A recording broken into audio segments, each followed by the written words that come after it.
I'd like to call to order the April 2020 meeting of the Tiffin City's Board of Education, and we would rise for the Pledge of Allegiance, led by Mr. Bob Bose.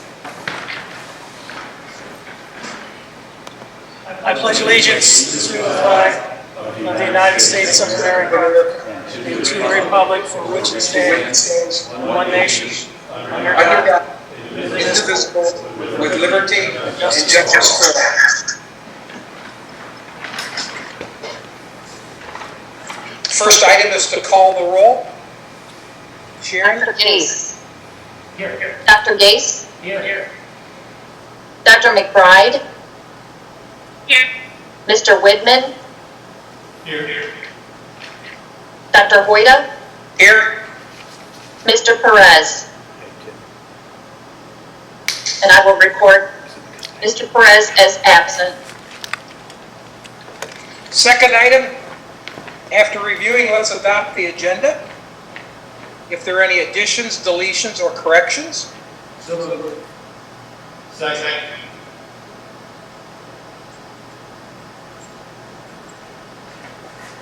I have no corrections.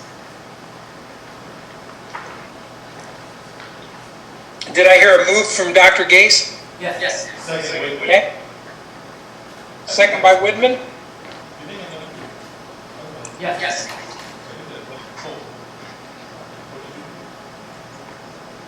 Sharon, call the roll. Dr. Gase. Yes. Mr. Widman. Yes. Dr. McBride. Yes. Dr. Hoyda. Yes. Third item, the interim superintendent's reports and recommendations. Mr. Bose? Thank you, Dr. Hoyda.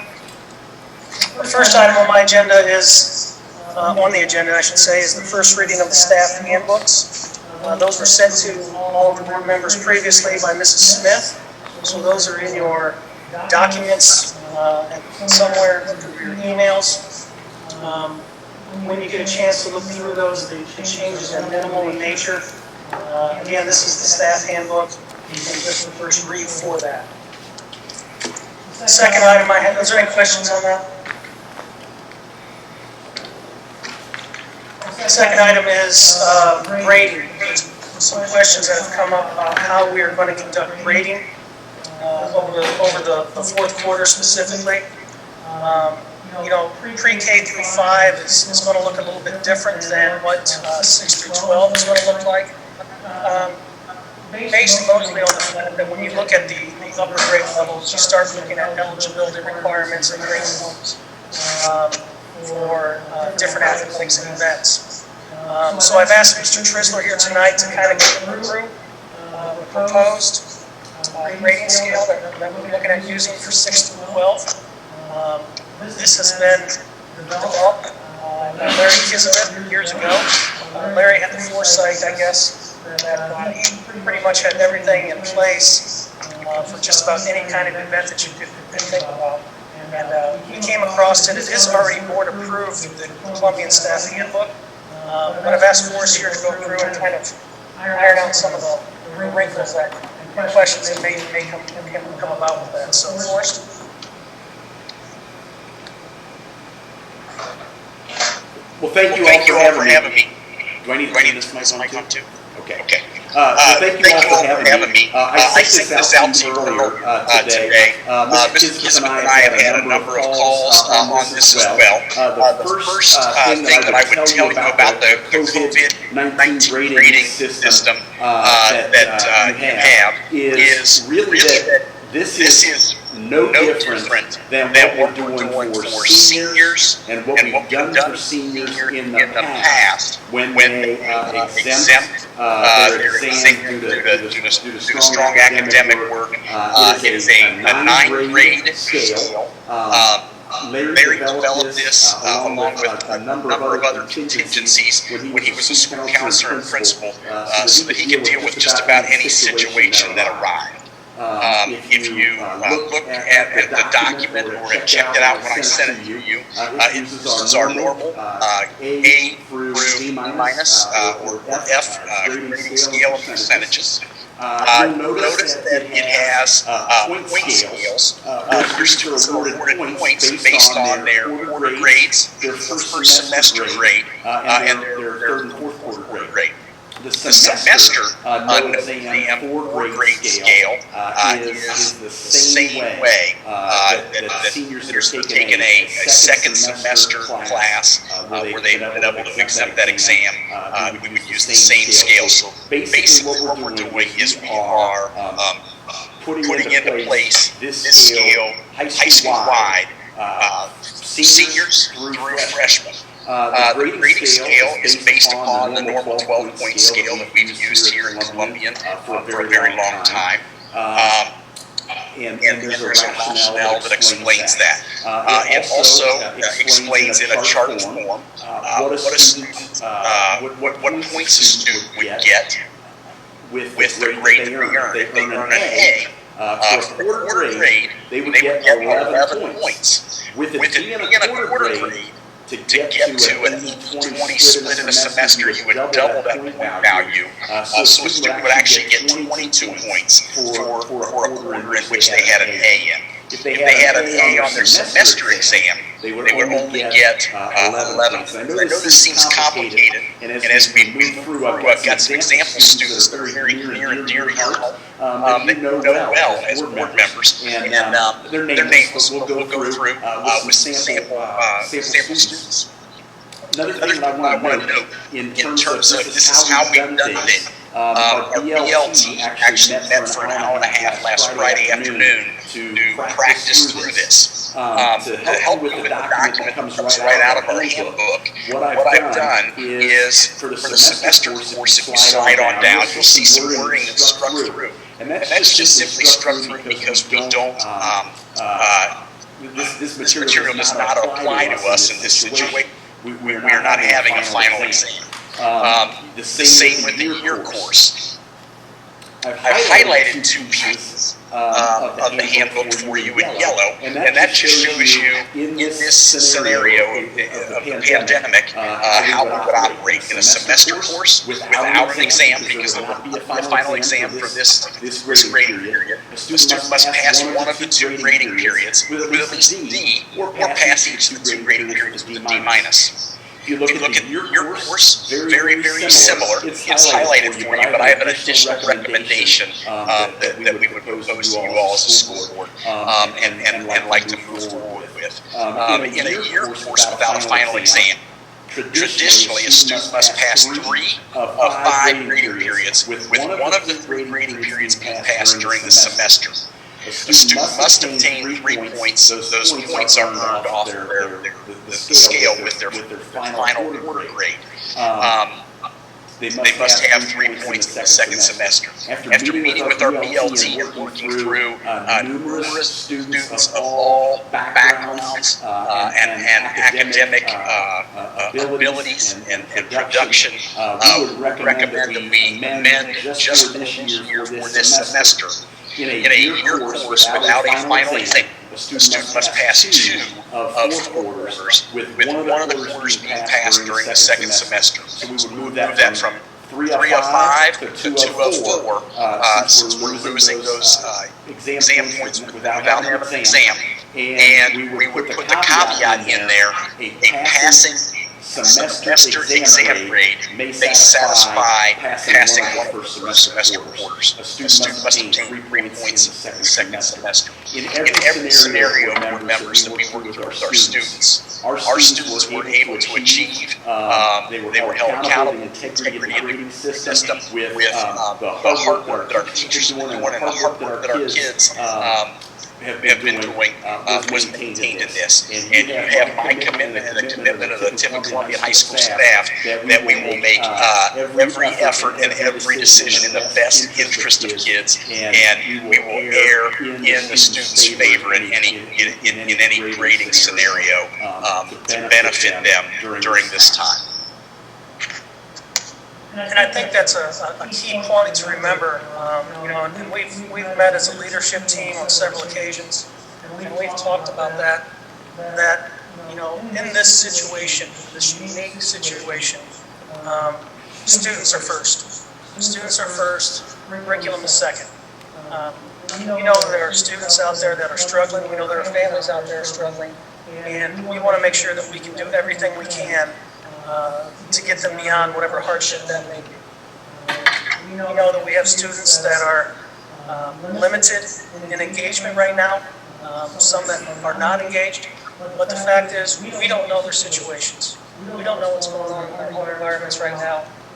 And we got to make every effort to help them through this difficult time. And it really doesn't matter whether it's a high-performing student or a student with special needs or typically developed.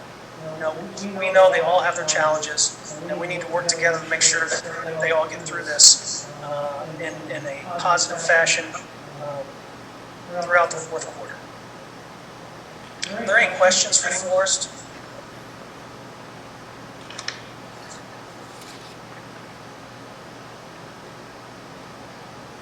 Now with the elementary, we're looking at a form of a pass, fail / incomplete grading, which is consistent with many other districts in the area, if not all the districts in the area.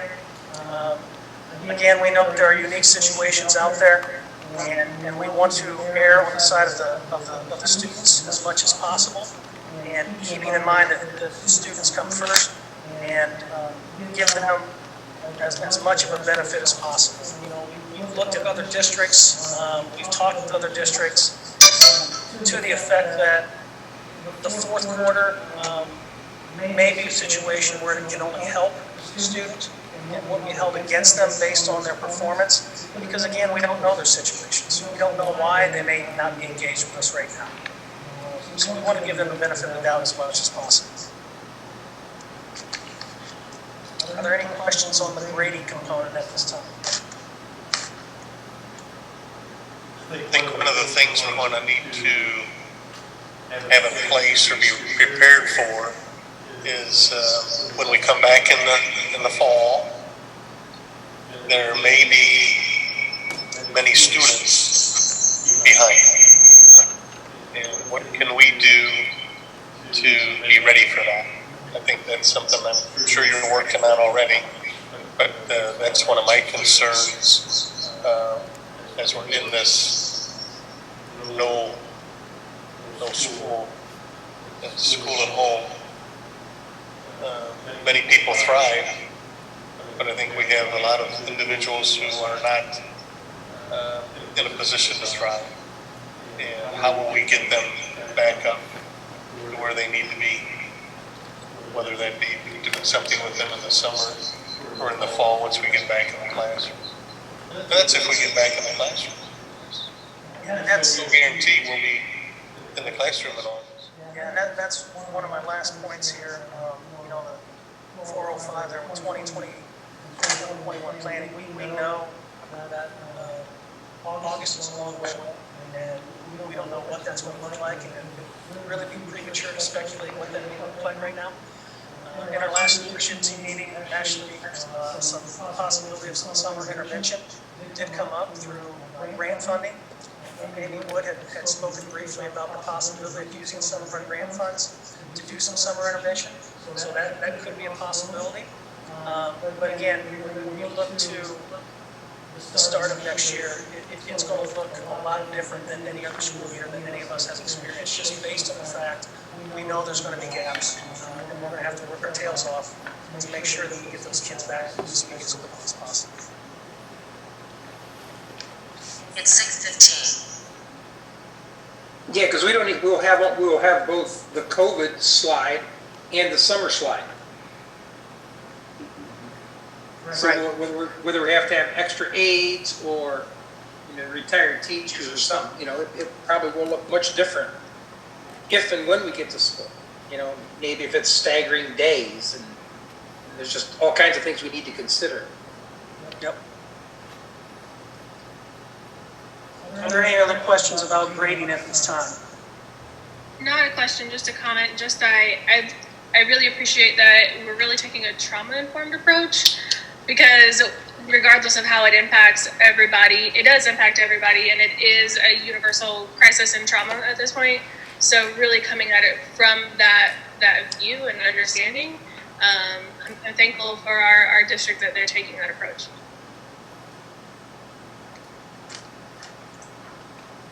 All right, moving on then. Next item is graduation. As you look through the agenda tonight, the very first action item we have tonight is approving our graduating class of 2020. Obviously, our thoughts are with that amazing group of seniors. Our hearts go out to them based on everything they've been through, and especially the fourth quarter here, where so many things have been taken away from them, and by no one's fault, of course, but it's just heartbreaking to have them in this situation, and all of our students for that matter. You know, not just our seniors, but especially our seniors. So we are committed to looking at every possible option to make graduation as memorable as possible. Now, I know it's going to be memorable, but maybe not the type of memory they want to have. But, you know, we are going to do what we can within the limits and the guidelines of the health officials and state officials to have some form of ceremony. You know, we received some word last week from ODE recommending in-person graduations not be held. And then today we heard something slightly different from Governor DeWine as it pertains to social distancing. So we're still looking at some different options. I personally am meeting with all the area superintendents and Beth Schweitzer tomorrow morning to get some further guidance and ideas on what may or may not be permitted in our community. But in the meantime, I asked Forrest to be here again to share just a little bit about graduation thoughts and some different options that we could look at as we wrap this up. And again, the focus is honoring these students, recognizing for their years of hard work, and doing that in a special way, or as special as we possibly can under these situations. So, Forrest, if you want to share a little bit more, that'd be great. Sure. Mr. Weber has a short video that he's going to play as well, but I'll speak first a little bit about one option, which would be a virtual option. As a Johnston school, Tip and Columbian works closely with Johnston. Jim Conrad is our local rep in our area. Jim does a terrific job through Johnston's. Johnston's proud to offer as an option the Johnston Virtual Graduation Center that they have opened up. There's a short 2-minute video that will show. In terms of Johnston, they're offering this free of charge to us as a Johnston's member school, or partner school, I should say. We would use our existing Zoom platform that we have to be able to do a virtual graduation if that in fact ends up being the route that health would have us take, or state regulations would have us take. We would go into the virtual graduation center, build our graduation program starting with pomp and circumstance. Then we would have our featured speakers. From there, we would use seating pictures, slide with each one on there with their plan of acceptance and what the next stage would look like. We would announce our graduates. There's a virtual tassel term, and then it ends with some form of pickup. And they've suggested many social distant options that we could look at as well. I'll show you that video quickly. Mr. Weber can pull that up so you can be familiar with that. I've had a couple of conversations with Mr. Conrad, our Johnston's rep as well, which schools and if he has other schools that are looking at this, and many of them are. In terms of with the Zoom platform the district has already done and put in place, we could marry that with this Johnston's Virtual Center if we had to, and be able to do a video, not a video, a virtual graduation. The nice part about this is this program can be video recorded. It can be streamed on our Spectrum channel that we work with board meetings. It can be done on Facebook Live or YouTube, so you would have that for posterity's sake as well. And then we look at what the pickup, graduation sign pickup, things like that look like.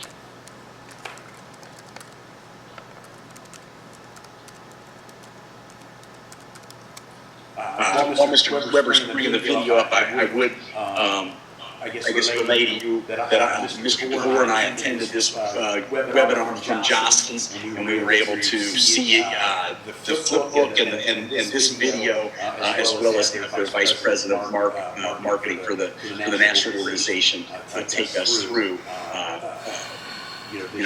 so we can ask questions and see how this worked.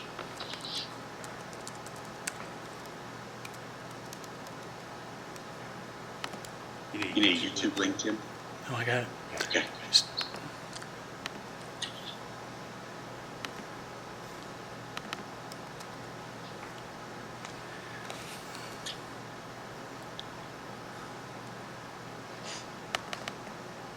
And I appreciate you hanging in there with the video. The video does do it justice. You can kind of see and visualize what this might look like. Justin also made this available to higher ed partners that might want to use it or need to borrow pieces.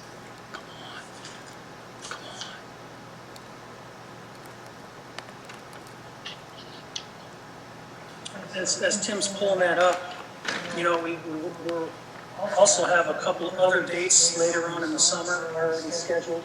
One June 30th, is that right, of course? Yes. June 30th and July 16th.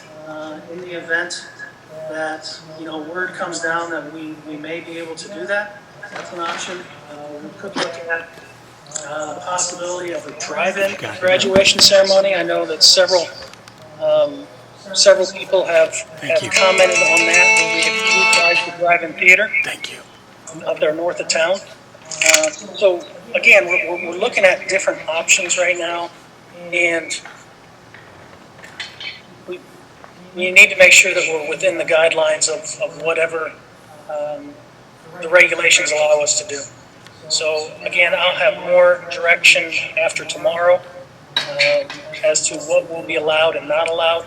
We even looked at the possibility of utilizing the stadium and doing something like the Air Force Academy did here recently with their graduation. We spread the students out on the field and just have the students present for a ceremony, and we could stream that live as well, making sure that social distancing is adhered to. So, each one of these situations obviously is not ideal, and it's not going to be the traditional ceremony that we're all used to. But certainly we have some different things that we can look at to choose from, and adhering to what the guidelines are going to be. There's going to be challenges with whatever direction we go, but we're going to make the most of the situation, and we're going to recognize our seniors. So, Tim, are you ready? All right. Like you, Jostens believes every senior deserves a graduation celebration, and every school deserves to preserve its graduation tradition, which is why we've developed the Jostens Virtual Commencement Center to help you recognize your students' achievements and honor your school's tradition, even in this most extraordinary year. The Jostens Virtual Commencement Center lays out 3 steps to help you execute a virtual graduation ceremony. And while there are a variety of vendors selling similar services, the digital tools and exclusive content in the Jostens Virtual Commencement Center are available to you at no cost. Just ask your local Jostens representative for access. The first step in our virtual commencement plan is choosing a technology platform to live stream your event. Your school may already have a platform to stream sporting events or concerts, but if not, Jostens has partnered with Zoom to provide you a hosting option for up to 1,000 participants at no cost to you or your commencement attendees. The second step in our virtual commencement plan is the ceremony itself. Jostens has identified the 5 primary elements of a successful virtual commencement ceremony and is providing exclusive digital content for each of those elements, including pomp and circumstance, video commencement speeches from inspiring leaders, athletes, and artists, student slide templates to feature your graduates and their next steps, an animated tassel turn, and a virtual cap toss your students can submit videos to for inclusion in Jostens National Cap Toss video saluting the class of 2020. The third step in your virtual commencement might be the most important of all, distributing diplomas and taking pictures in cap and gown. Jostens has identified safe, celebratory ways for you to distribute diplomas and capture pictures that create the moment in memory every one of your graduates and their families will treasure forever. Thank you for honoring the graduation tradition for your students, their families, and your school. Your local Jostens representative is here to help you every step of the way. Yeah, I shared the link with you all, board members, in your emails earlier today, the YouTube link, and we can make that available if anybody would need it. You can just actually, on YouTube, search Jostens Virtual High School Virtual Commencement. That is available to us as an option if we would need to go that route. I know what you did. You had to click share screen.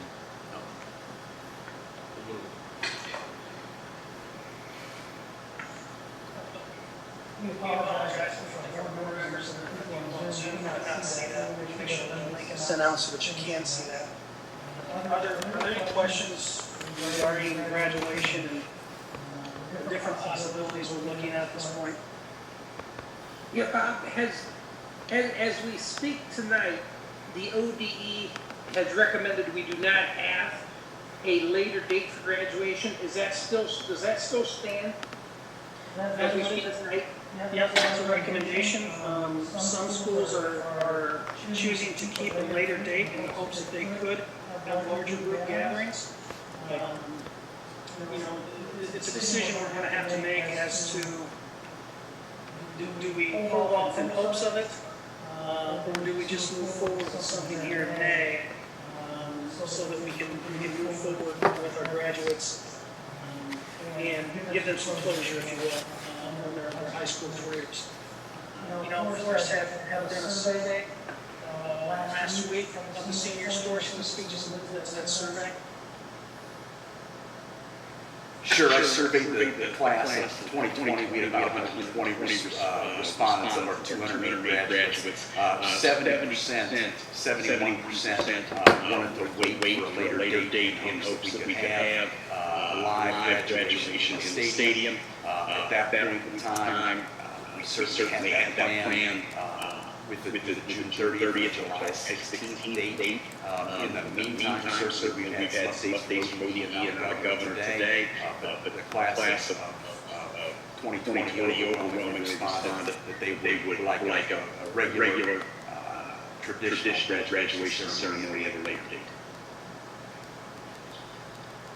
I think some of the concern about that, though, is that people are taking off for service or whatever other our 13 things are going to start. Our future soldiers, like James Gibson, Michael Eisenhower, they need their diplomas in hand roughly on or about the 16th through the 20th before they depart. I've spoken with Michael on that already. The risk in waiting is if all of a sudden then you wait June, you wait July. Where are we at with graduation for kids who are starting for college or have already entered the workforce or have gone on military service? Could you switch to virtual at that time though, or? Absolutely. Absolutely, we could. And how many students would that be for us? 6:30. 208. No, how many, would we talk about, would either be going off, who would not be there due to military or other commitments later in the year? Do you have any idea what number that would be? 3 at this point that I know are signed, sealed, and delivered. Okay. So we're still looking at the vast majority of our students would be around, or could be around for graduation. Yes, sir. Okay, thank you. Any other questions or comments regarding graduation? I know this is a hot topic right now. Again, we want to thank our students for everything they've done. I want to thank them for the patience as we work through this. Again, we are dedicated and determined to give them some form of graduation ceremony to recognize them for everything they've done. And how much we appreciate their efforts over the years. So stay tuned. I know Mr. Tristan put out a memo or a message today to all the senior families, letting them know that we will have an update by the end of the week as to what direction we're looking at. But we certainly want to bring you guys all up to speed here tonight as well. Are you looking for board action or just comments, reaction? Again, there's going to be, never shows up, not perfect by any stretch, but we will do everything we can as these seniors. All right, moving on. Technology. Over the last few weeks, Tim and his team and several staff members discussing Jen has been really involved. We've had several staff volunteers come in and distribute packets of work and distribute Chromebooks. I think the numbers are somewhere around 400 that we have distributed in the last few weeks. We're still handing out Chromebooks on an as-needed basis. I know Jen distributed several already. And we're looking at having another pickup for paper packets here on May 1st. May 4th. Those students and staff are not using a technology platform. Which brings me to my point here. When you look at what the individuals go over there and not knowing what policies are going on, whether that is, we're still trying to make their technology platform, instruction, whether it's a blended learning type environment or instruction. Again, we don't know what that's going to look like right now. I've asked Tim to share a little bit about what our technology capabilities are at this point and what we may need moving into next year to help satisfy our instruction needs. Tim? Thank you, Mr. Bose. After sitting there and listening to Mr. DeWine's comments about next year, we all know it's up in the air. This has been quite an eye-opening experience, especially for the technology department. We're trying to fit everyone's needs to make sure everyone has a Chromebook or some kind of a technology device to be able to get through this school year. At this moment, I've shared with the board members, either electronically or in a paper form, the timeline since March 13th, what we have done to try to meet those needs. In this day, we have probably handed out close to 400 devices. The reason why I say that is, at this very moment, both myself and Ms. Kuhn has handed out Chromebooks up to, well, 4 o'clock. I was still handing out Chromebooks, meeting parents at my office. We're finding out that a lot of people in Tiffin do not have computers, so we try to meet their needs. Doing so with that in mind, and also with what we don't know what's coming down for next year, I decided before this month to get some quotes of what we may need. And this is only if we get every device back in working order. I have an estimate for 1,300 Chromebooks that would give us enough devices for 1-to-1 next year. And I think I handed that out both electronically and in paper form to each board member. We're looking at close to $300,000. This is including also for Chromebook and Chromebook management. That's the setup for us to be able to have control over the devices. If something should happen, we'll be able to track them. We'll also be able to have our assets set up to them so that we can have the white glove management.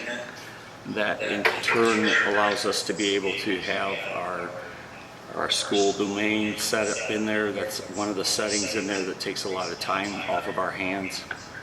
They offer laser etching on the top of the Chromebooks, and they'll also do the asset tagging as part of the price.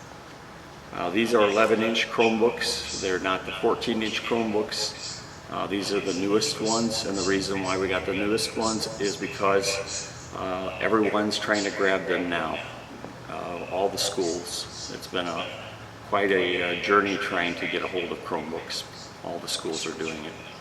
So that's what I have right now. I know in the past we've always leased Apple computers through Apple. I know that we don't normally lease, we normally buy out, but they did also offer a lease program that I could share if anyone's interested in. Maybe that might help us with the burden of this amount, but this is something that we definitely need to look into.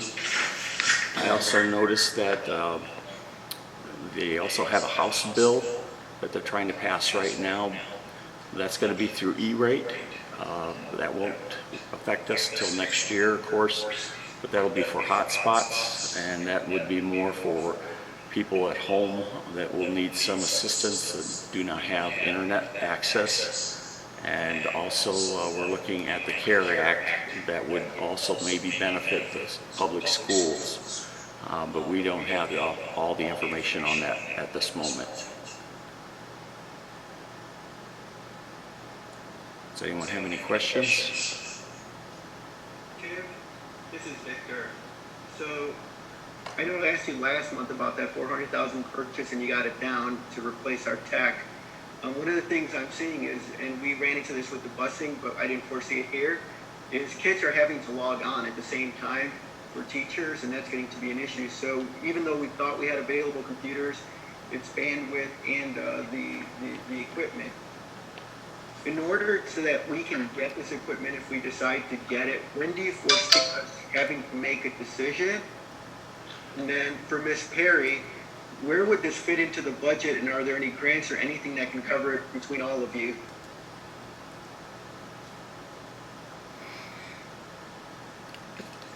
At this moment right now, I have some money set aside that I was going to be using for carts. Before the epidemic took place, we had money set aside that we received from Miss Amy Woods, that she received from the 21st Century Grant that she had been working on, and we received Chromebooks for that.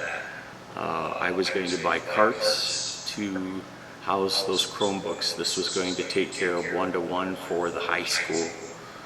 Since then, we will be getting those Chromebooks, but I haven't purchased the carts yet for those.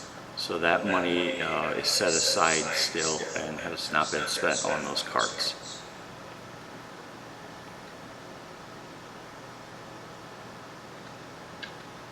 As far as the budget goes, there are a lot of unknowns. We know that the CARES Act, Ohio has applied for federal money. We don't know how much we'll get for sure, but they speculate that we'll get about 80% of our current Title I. That would be about $400,000. Now, at the same time, there's also a lot of speculation that the state will be doing budget cuts, as much as 20%. We don't know what that means for education funding. Rumors out there are maybe 5%. For us, that would be $700,000. So I apologize, Mr. Perez, but at this time there are just too many unknowns to know where or if the budget can handle that. So this is probably a good time for me to bring up a point that Amy Wood made in the board update, as you probably read. Our percentage of free and reduced at Columbian High School is 28%, and that doesn't match with the rest of the buildings, some of which are as high as 54%. And because the private grants that she's writing for base the need on your average or aggregate free reduced percentage, it's very important for us to try to improve the high school numbers to accurately reflect our free reduced percentage. So I think the high school, I talked to Mr. Chrysler already about it. I think we need to do something to improve that number.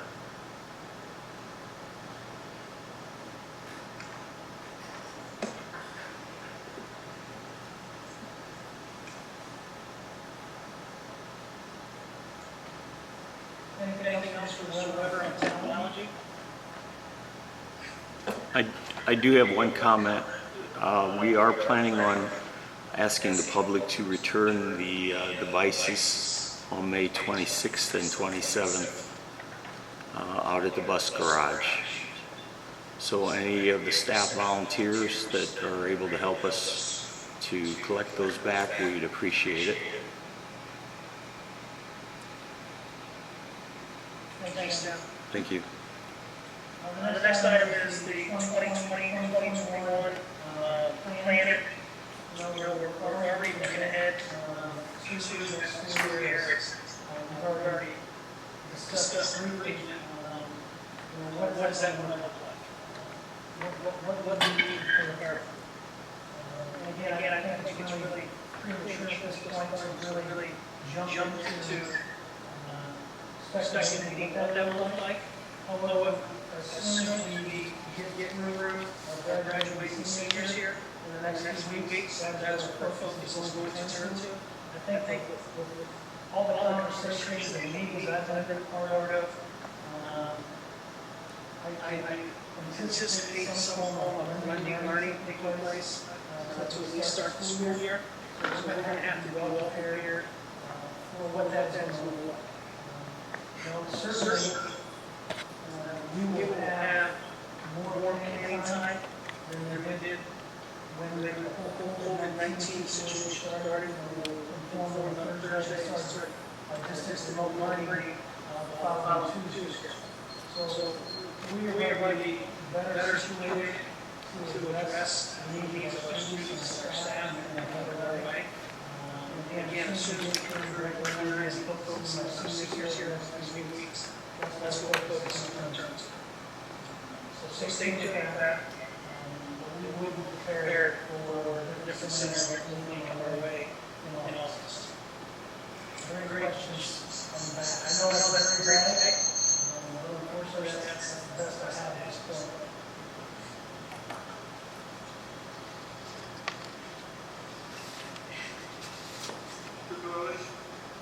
I've heard that Ohio Schools is talking about doing alternating shifts of students. Other schools are talking about half days with students.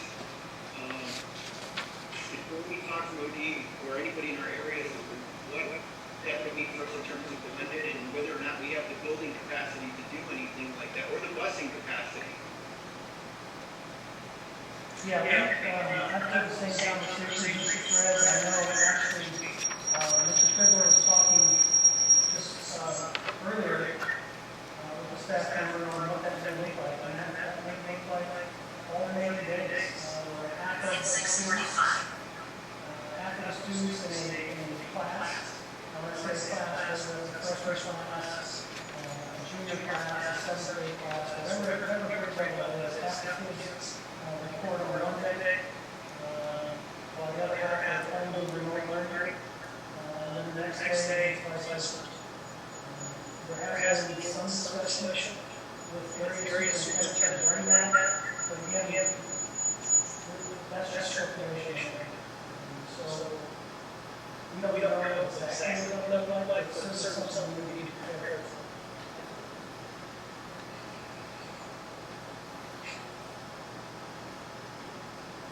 Anything else? All right, finally,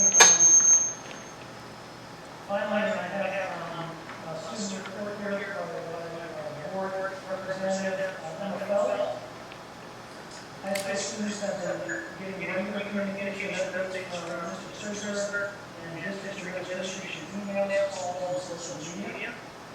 Winter athletic awards were celebrated virtually with online and social media press releases, and academic letter award winners are celebrated the same way. And then Mr. Treasurer has done a wonderful job of communicating and ensuring that students understand that Mr. Treasurer is here tonight as a guest to discuss grading and graduation.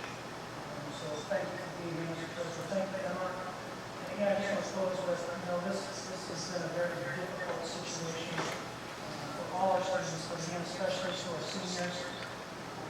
We're with you. We're not giving up on you. We appreciate you, and we will recognize you. As a parent of seniors, I get that. Knowing that it's not going to be a traditional ceremony as we're used to, we are going to recognize you in some form of fashion. So hang with us, and we will be updating you about another week what that may be. Are there any questions for me? With the giving of the reward, are there any ways to have school representatives of their school year? I think it's a positive experience, Mr. Linden, and I would encourage us to proceed with that. How have we done that in the past? Because you're right, the interview process and all that should be taking place during the month of May, I believe. But we've done interviews and some other now, so that's not. But I think the whole idea is getting it out to the juniors.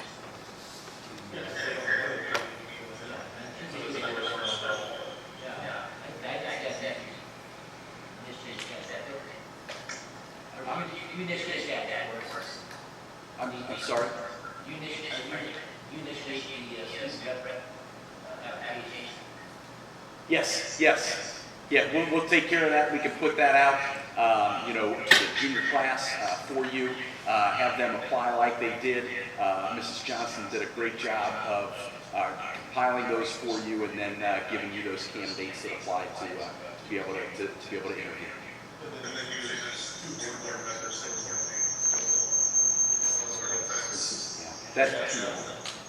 Mr. Whitman, I think that worked out real well this year because our two students this year were involved in different activities, and I think that they were able to give you good coverage this year with having a rep at every meeting based on sports and theater and music and things like that. If you guys are good with that, I will make sure that we get you some fine representatives. So I would ask Victor to cite that good board members to board meeting.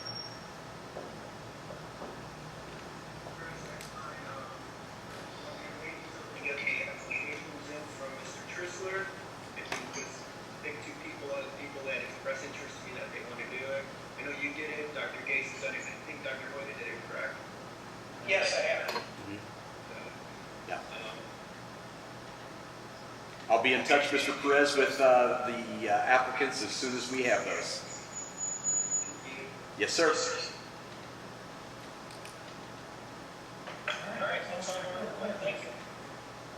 Thank you. Thank you for having me tonight, and thanks for your guidance and support of our grading and with whatever we determine with graduation. Next item is item 4, the Director of Operations report recommendation. Scott? Yes, I have 2 reports tonight. One's on the lease of the farm ground. We received 4 bids. The lowest bid was $137.69. The second lowest was $176.50. $187 was the third, and the best bid came in at $226.50. They did show me proof of insurance, and from what I see, they're good farmers, so I recommend the board to approve that contract. It will generate about $15,000 for general fund. Yeah, the farmland is about 69 acres total. And my next recommendation on tonight's agenda, we have the Garmin-Miller stating step replacement. Garmin-Miller has vetted the company, Quality Masonry Company, and put in a bid of $92,050. He He referenced us, checked the work, and he recommends that we hire him tonight to replace that. Any other questions for me?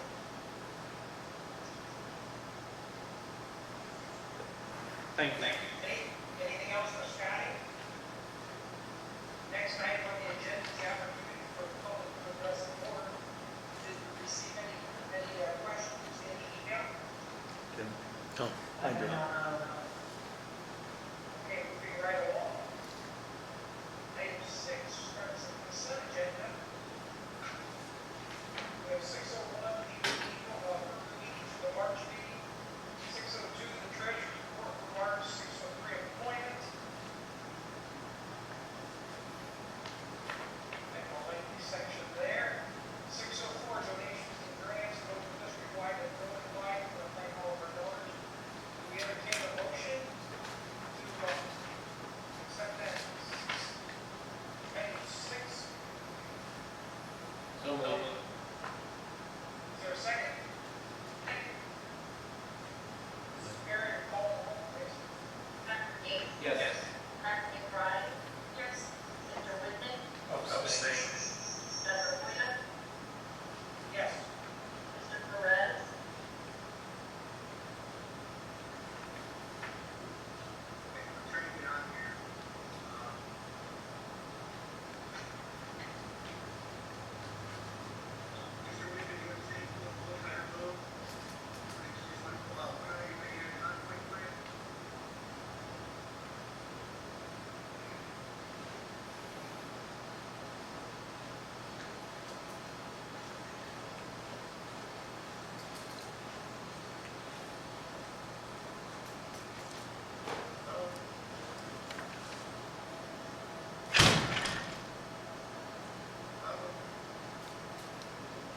Yes, Victor. Okay, yeah, that was, I vote yes, but my question was if Mr. Woodman had a conflict with the entire agenda or just with an item and that could be pulled out. I abstain from that one. Does it really make a difference if 4 was passing and he abstains? It's still all passed. So moving along. It would, I just want to know what his conflict was so that we can avoid it later on, so that's it. Well, you can always.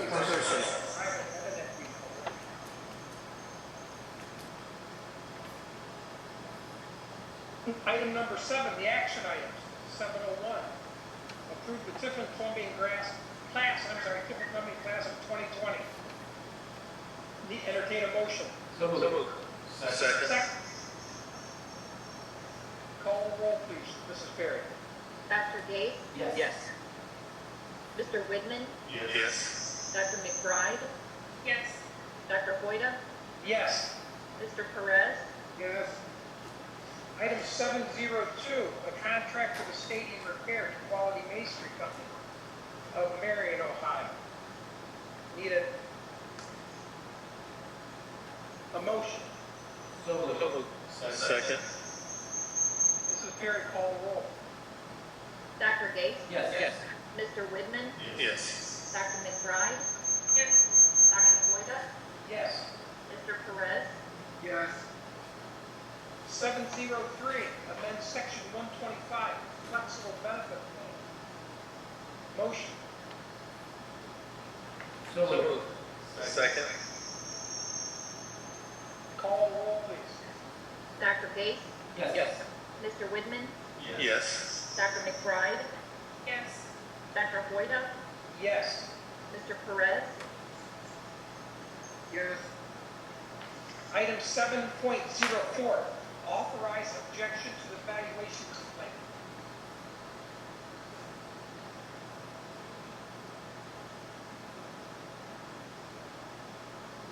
This is the Bullring property, correct? No, it's, Denny's, I believe. Denny's, okay. Very good. Correct. This is for a complaint that was filed by the owners of Denny's. This is authorizing the school district to object to that.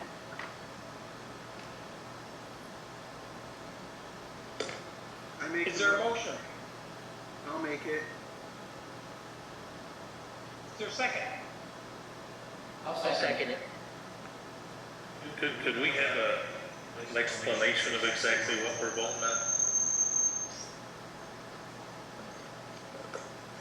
The property owners of the Denny's parcel in Tiffin requested a reduction in the appraised valuation for 2019.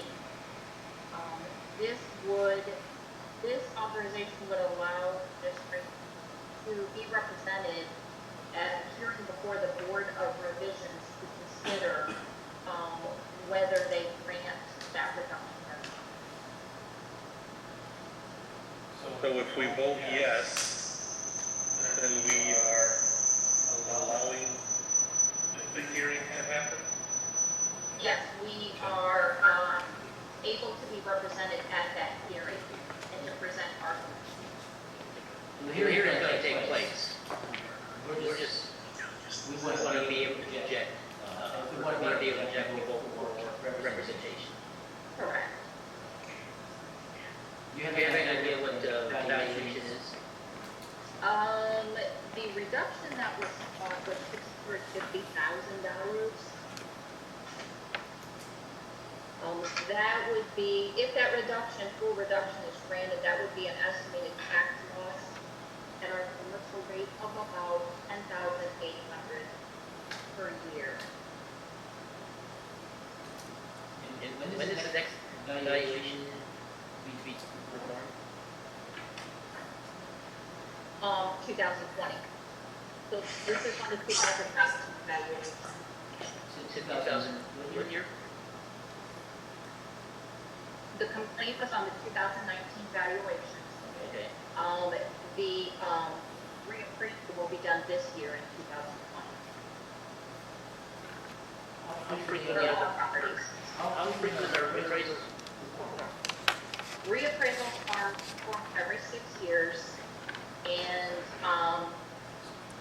in the third year, there is an update done, which is not a full reevaluation, but just an update based on market activity.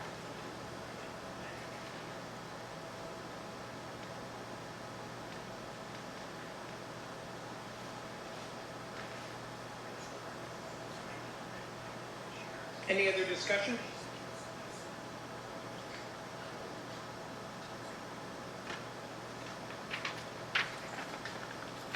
Is there a motion? On the table. Second. Yes. I have Okay. Perez moved and Dr. Gay seconded. To table? No. Okay. Any more discussion? Mrs. Perry, call the roll. Mr. Perez, Wait, yes. Dr. Gase, Yes. Dr. McBride, Yes. Mr. Widman, Yes. Dr. Hoyda, Yes. Item 705, approve the farm lease which was described to us by Mr. Daniels earlier. Second. Any discussion? Mrs. Perry, call the roll, please. Dr. Gase, Yes. Mr. Widman, Yes. Dr. McBride, Yes. Dr. Hoyda, Yes. Mr. Perez, Yes. Item 7.06, approve second amended and restated athletic services agreement. Listed on pages 48 through 54. A motion? So moved. Second. Any discussion? Mrs. Perry, please call the roll. Mr. Widman, Yes. Mr. Perez, Yes. Dr. Gase, Abstain. Dr. McBride, Yes. Dr. Hoyda, Yes. Item 7.07, approve jobs for the future agreement. Second. Mrs. Perry, call the roll. Dr. Gase, Yes. Mr. Widman, Yes. Dr. McBride, Yes. Dr. Hoyda, Yes. Mr. Perez, Yes. Item number 7.08, approve the NOA CSC services agreement for July 1st, 2020 through June 30th, 2023. Pages 61 through 65.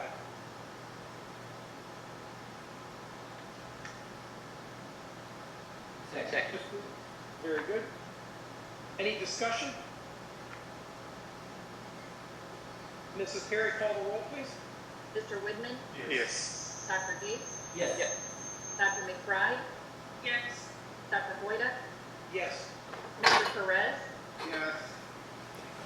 Item 7.09, approve the school nurse services agreement with Mercy Hospital, Tiffin and Willard Hospitals for 2021, pages 66 through 73. So moved. Second. Any discussion? Mrs. Perry, please call the roll. Mr. Widman, Yes. Mr. Perez, Yes. Dr. Gates, Abstain. Dr. McBride, Yes. Dr. Boyda, Yes. Item 7.10, withdraw complaint against the valuation of real property. I'll make that motion. Second. Any discussion?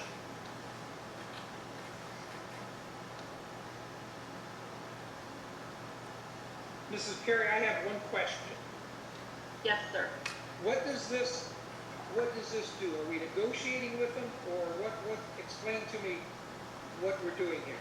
This is basically the same process that I described with the Denny's property, except in this case, the district filed a complaint against the current valuation on obviously several parcels for one property owner.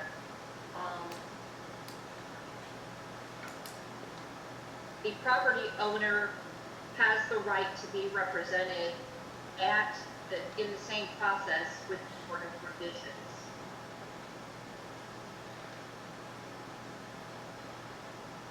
This recommendation would allow the board or the district to withdraw that complaint Okay.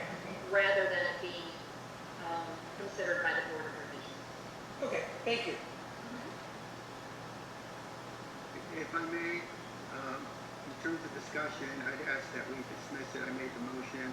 I think that as a board, I understand our policy, but I think we have to be sensitive to the situation here and the role they play in the community.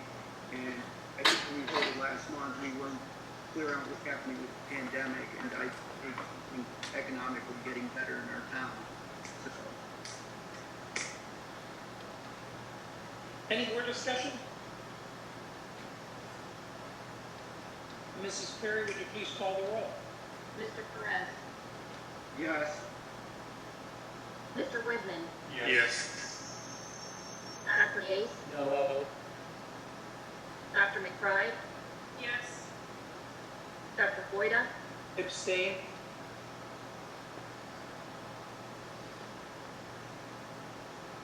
Item number 7.11, the adopt 2019 to 2020 distance learning resolution. Is exhibited on 74 through 77. So moved. Second. Any discussion?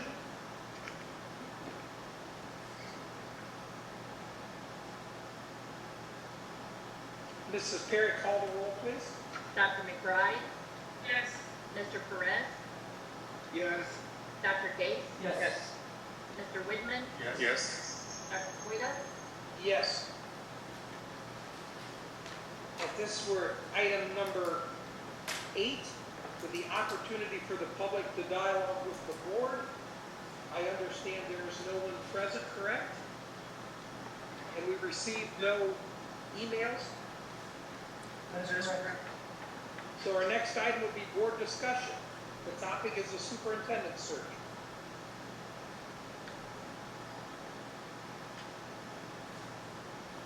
Anyone like to start? Sure. So Jeff and I have been working on this, and we have a few folks who have put forth names of interest for interim, and they'll be sending over resumes for us to look at. And so stay tuned as we'll have more updates on that at this time.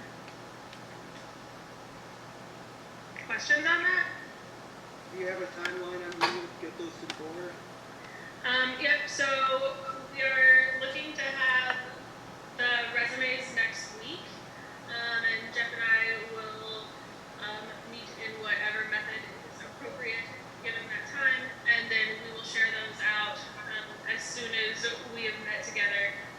We are looking to have something in place this summer. Okay. Also, if any other board members would like to meet with the candidates, we can pair up and do that. I think it might be a good idea for other people to see what we're looking at also. If we do it two at a time, then it's really not a public meeting, and we can do that in the search process. I'd like to have someone to recommend for the May board meeting, so we can actually vote on them and have them in place by July 1st. So that's the time frame, in May, we would go for an interim in May? I would hope we could vote for an interim in May. I hope we have a candidate that we are all happy with and that we can approve in May. Okay. And then so if we do that, which is I think what we need to do because of the changes that might come with the semester, at what point would we be, so then we do an interim, then Mr. Bose would go back to assistant superintendent. Would we have to do anything action-wise on that? Because we modified his contract, I think, through July, correct? Yes, Bob, didn't we modify the contract to July 31st? Yes. So if we brought the interim in, we could probably bring the interim in early, and then if we wanted to, or we could bring the interim in actually August 1st, and then remodify Bob's contract back to what it was in the previous.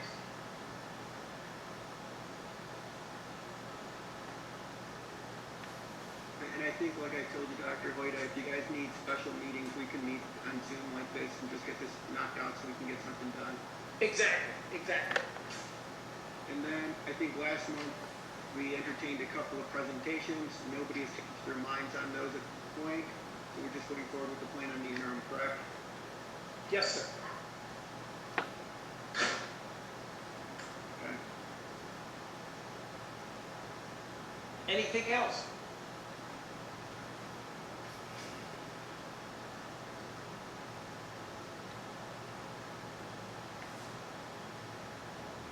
Mr. Widman, Mr. Bose, Dr. Gase, Victor, Megan? Aye. Are we ready to go into executive session? I guess I would like to report on what's going on at Vanguard Central. Okay. And similar to the city with the online learning continues. They haven't determined how they'll honor their seniors at this point either. One of the challenges at Vanguard Central is the hands-on. So it's hard for the students to demonstrate these skills on a computer. So it's a challenge, but things are looking good for enrollment for next year. And we're doing the best we can. Any questions? Yeah, Chris, while we're on the topic of Vanguard Central, I know in the past, Columbian has had multiple students that went to nationals and some were even, I think that we have a student even went to international competition. Are those all canceled for this year? Yeah, all that was canceled. Okay. So they not only lose the hands-on learning at the facility, they also lose the chance to compete nationally and bring home some more trophies. Okay.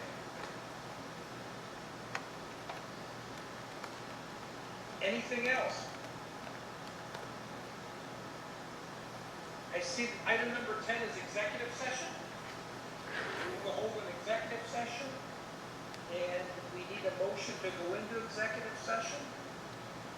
Dr. Hoyda, I'll make the motion. Yes, sir. To go into executive session for several things. One, to consider the employment and/or compensation of the treasurer and the superintendent, semicolon, and two, to prepare for negotiations with its public employees. Is the Okay, sir. agenda allowed to be modified? Is a question I have. Did you say to be modified reasons? You can ask for a position in front of yourself. And all you need is a motion in a second.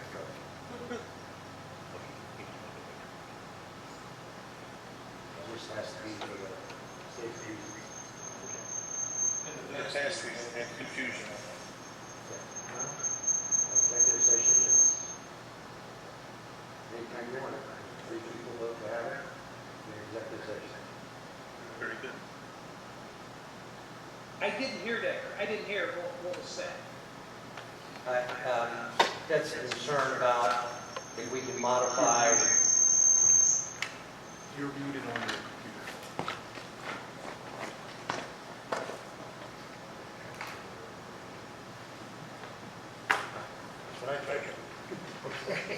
The question was, can you change at any time reasons for going into executive session? And the answer is yes. That you just have to state the reasons for it. And we've already said for the evaluation of one of the administrators. So you can go in for that reason, and then if you add to it negotiations, as long as you have a motion and a second, and a majority vote, you're in executive session. So you don't have to have anything planned days before. Yeah, in fact, what is the information I asked is, we got into executive session. And we segued into something that we didn't state. We could come out of executive session and state that we were talking about it and come back into executive session again. Right. And I was, Jeff, if you didn't hear me, Okay, so is there a motion to go into executive session? Yes, I made it. Okay, second.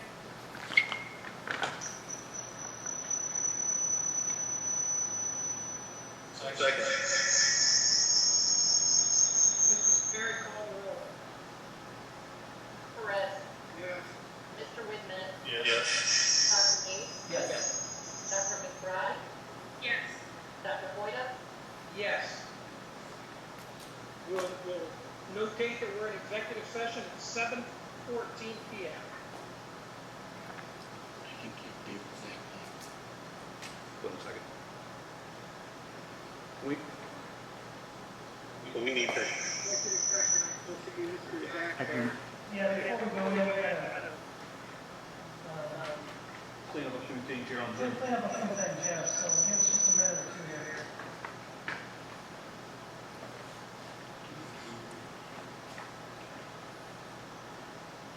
Jim, how do I leave that with We need I can remove you. you? Yes. Kick me out. Tim's kicking in.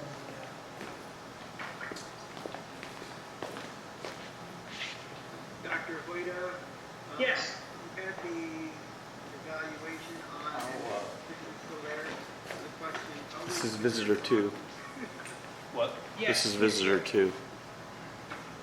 Okay, you're picking it up? Mr. Blair? You kicked me out. And Victor, this is, all the echo we need. Yes, you can all put yourselves on mute when you're not talking. I don't. Victor, this is for Mrs. Berry's evaluation. I think some of that, turn it down just a little Yes. bit sometimes. Thank you. Yeah, I think it's definitely giving me a headache just to be here. We're all night.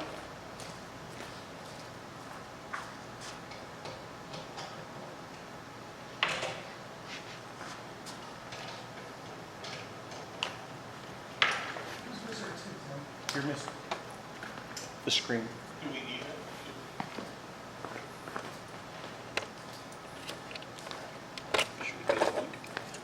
I killed it. They're off the internet. If you want to record it, we will. Yeah, this one needs it. Okay. We're good.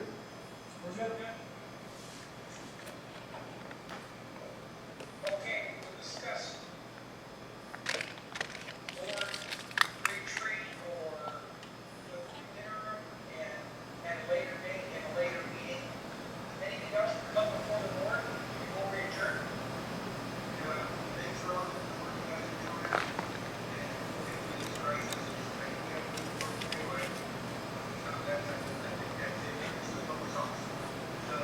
Okay. Anything else from anyone? Thanks, Dan, for your help in the last few weeks. A motion to adjourn?